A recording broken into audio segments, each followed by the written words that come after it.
I've never told this story to anyone other than my closest friends, but this felt like a good outlet to finally get it out of my chest publicly. There's something called the 6 degrees of separation theory, which basically states that everyone in the world is separated by at most 6 steps. Well, I'm separated from Trent Reznor, 9 Inch Nails mastermind, by just 1 step, and it is due to a stalker. Back in 2006, I was living in Atlanta, Georgia, and I had just joined a pretty particular punk band, which mixed a very loud sound with carpet-like visuals. We never made it big, but our act was appealing enough to get us some attention of many people.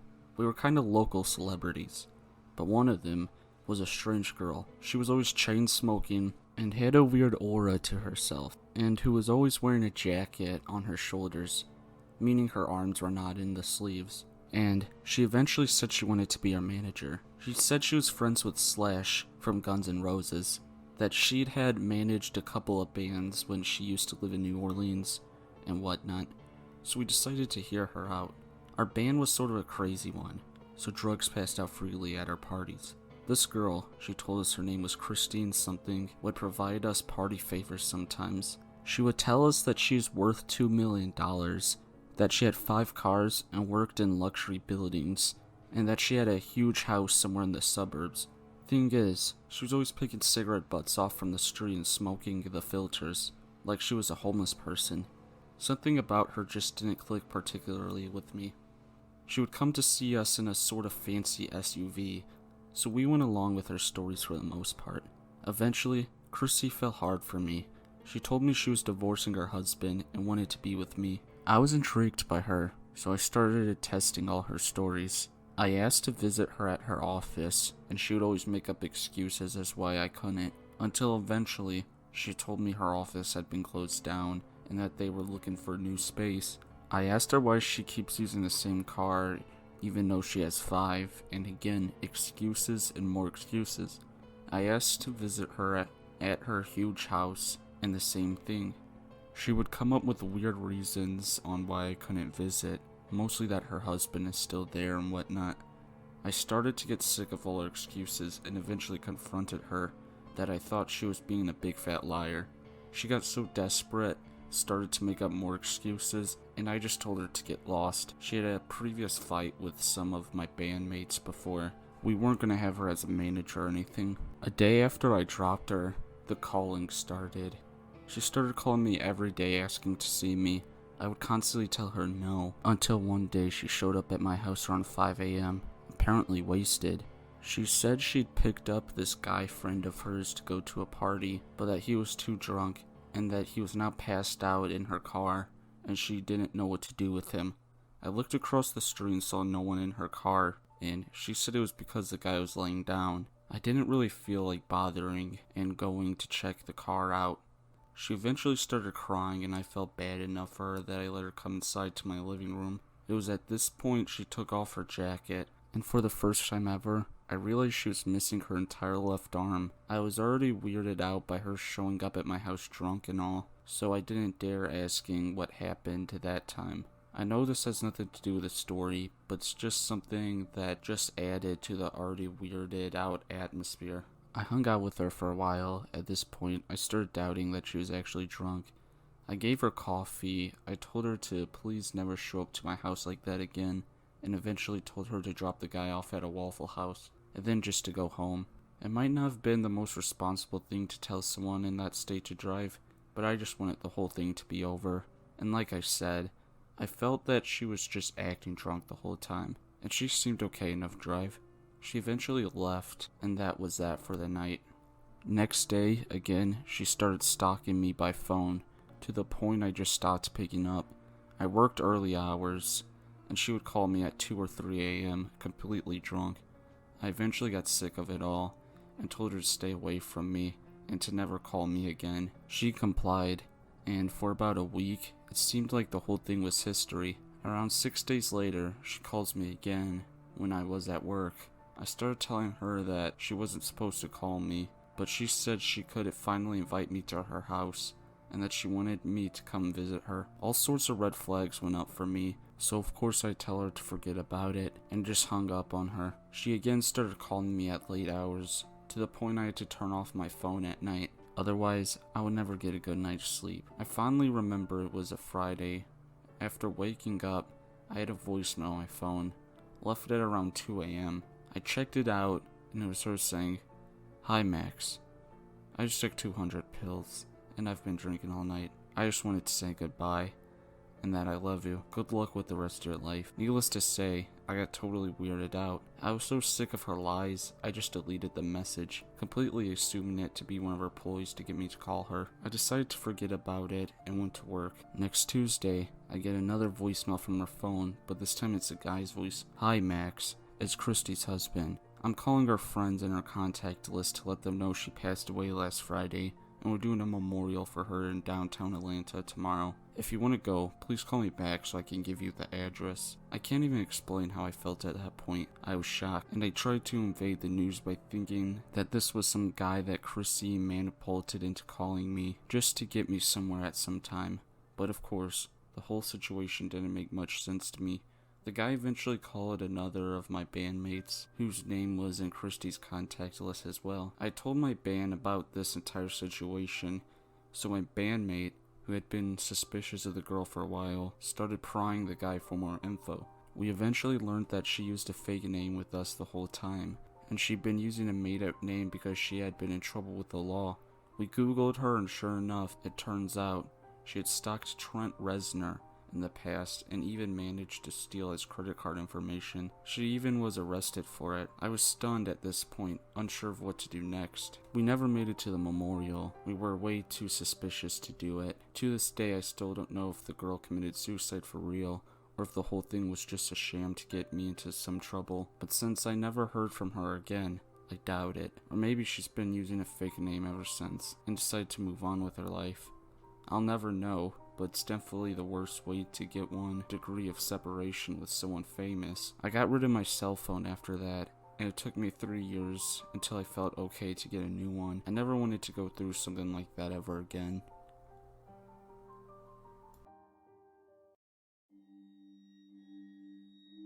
This little story is about a creep who thought he had all the power in the world, a creep who probably had a horrific childhood, but a creep nonetheless.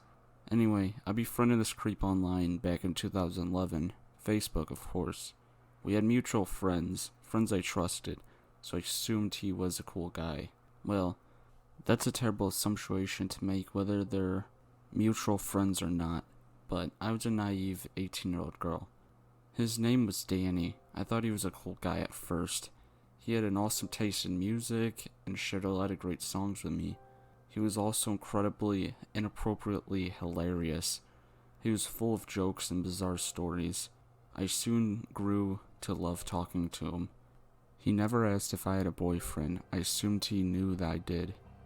After all, we were Facebook friends now, and there were pictures of my boyfriend everywhere.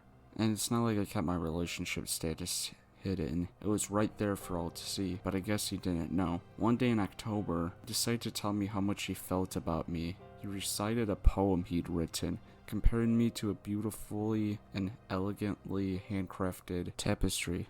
Keep in mind, I've never even met this guy, and we'd only been talking for a month or so. I responded with something along the lines of, "Wow, I wish my boyfriend said stuff like that." He got angry, super angry. He asked me how I could have let him on like this. He asked me how I could do this to him. He told me he had opened his heart to me. He begged and pleaded and supposedly cried. I was beyond puzzled.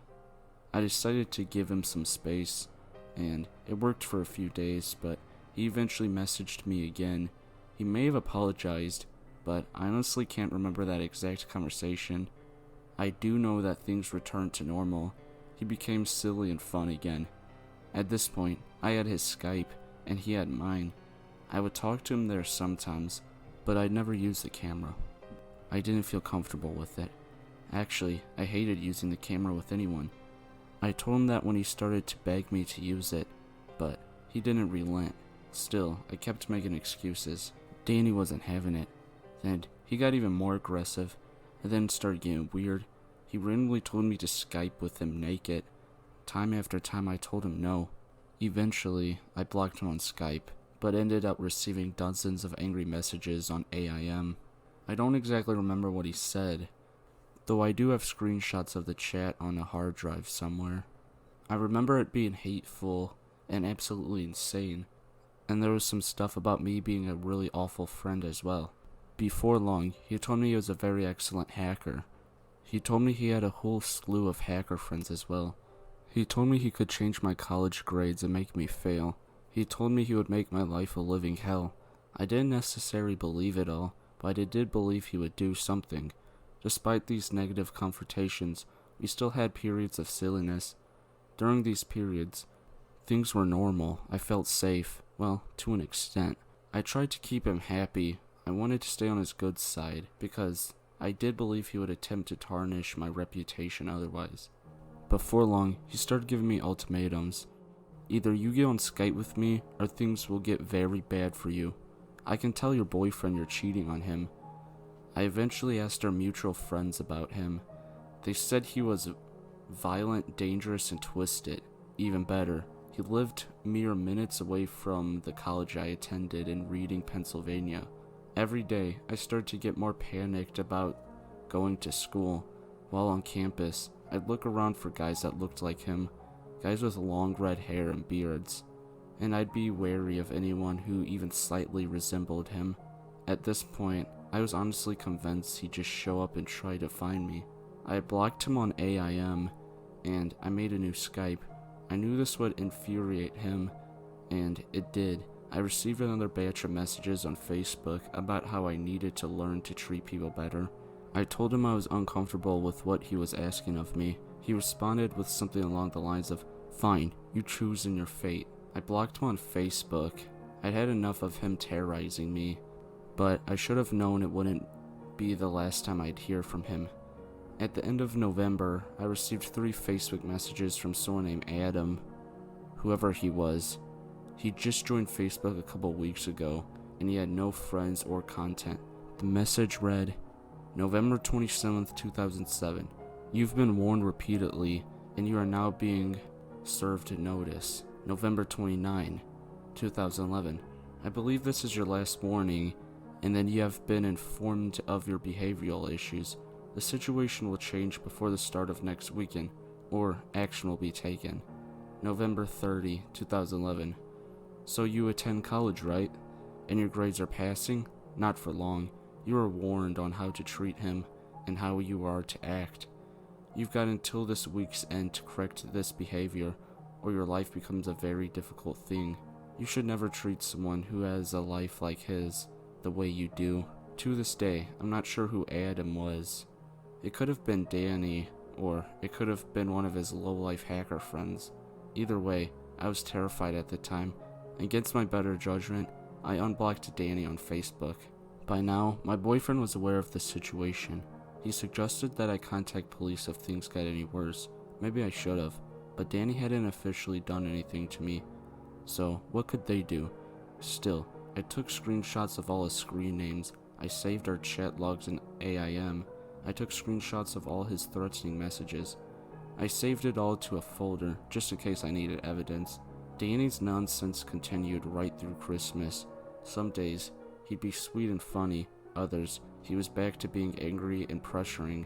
I promised him a Skype session to calm him down, but I kept using my schoolwork as an excuse to delay it. Shortly after Christmas, I blocked him again on all accounts. I just decided to deal with whatever he does. If I did end up getting hacked, at least I had the evidence, right? A couple of weeks went by, and nothing happened. Then I received a Facebook message from another account I didn't recognize. I don't remember this one, but I remember the message. After careful consideration, you're being let go. You may want to do the respectful thing and thank the one who you have wronged. It is thanks to his compassion that you are being forgiven so easily. I blocked the account immediately. In January of 2012, something magical happened. I woke up one morning to see the news that Danny has been arrested, and so have a bunch of his creepy hacker friends. They were all involved with it as well. I'm not going to explain what happened for privacy reasons. In 2013, Danny was indicted. He's looking at up to 60 years, which will make him almost 90 when he gets out. Even if he's released early, he'll be supervised for the rest of his life. I'm not sure I'm allowed to post a link to the news story, but it's online. I guess being a monster creep catches up with you eventually.